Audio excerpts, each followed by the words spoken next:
ಸಾಕ್ಷಾತ್ ನಾವೇನು ಜನಪ್ರತಿನಿಧಿಗಳು ಅಲ್ಲ ಈಗ.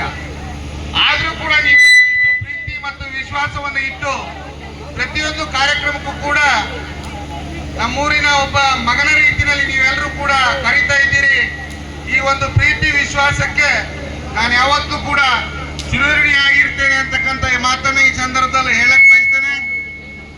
ಅದಾದ ಹಾಗೆ ನಮ್ಮ ಕರ್ನಾಟಕ ರಾಜ್ಯದಲ್ಲಿ ಕೆಲವೇ ಒಂದಿಷ್ಟು ಊರುಗಳಲ್ಲಿ ಈ ಒಂದು ಗಣೇಶೋತ್ಸವ ವಿಸರ್ಜನೆ ಕಾರ್ಯಕ್ರಮವನ್ನು ಬಹಳ ಅದ್ದೂರಿಯಿಂದ ಮಾಡ್ತಾರೆ.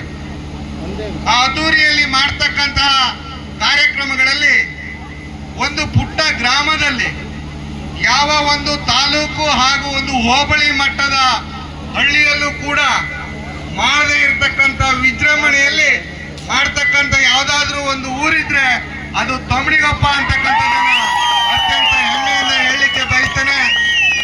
ಈ ರೀತಿಯ ಒಂದು ಸಮಾರಂಭವನ್ನು ಮಾಡ್ತಕ್ಕಂಥ ಊರಿನ ಅಭಿವೃದ್ಧಿಯನ್ನು ಮಾಡ್ತಕ್ಕಂಥ ಶಕ್ತಿಯನ್ನ ಆ ಭಗವಂತ ಈ ಊರಿನ ಎಲ್ಲ ಯುವಕ ಮಿತ್ರರಿಗೆ, ನನ್ನೆಲ್ಲ ಸ್ನೇಹಿತರಿಗೆ ಕೊಡ್ಲಿ ಅಂತ ಹೇಳಿ ಈ ಸಂದರ್ಭದಲ್ಲಿ ಮತ್ತೊಮ್ಮೆ ಶುಭಾಶಯವನ್ನು ತಿಳಿಸ್ತಾ, 3-4 ಕಡೆ ಕಾರ್ಯಕ್ರಮಕ್ಕೆ ಹೋಗೋದಿದೆ.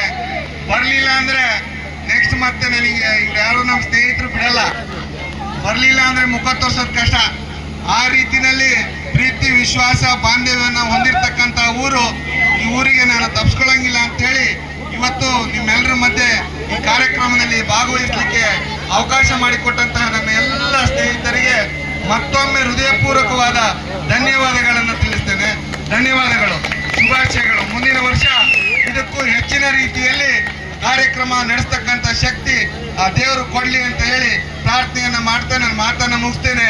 ಜೈ ಹಿಂದ್, ಜೈ ಭಾರತ್ ಮಾತೆ.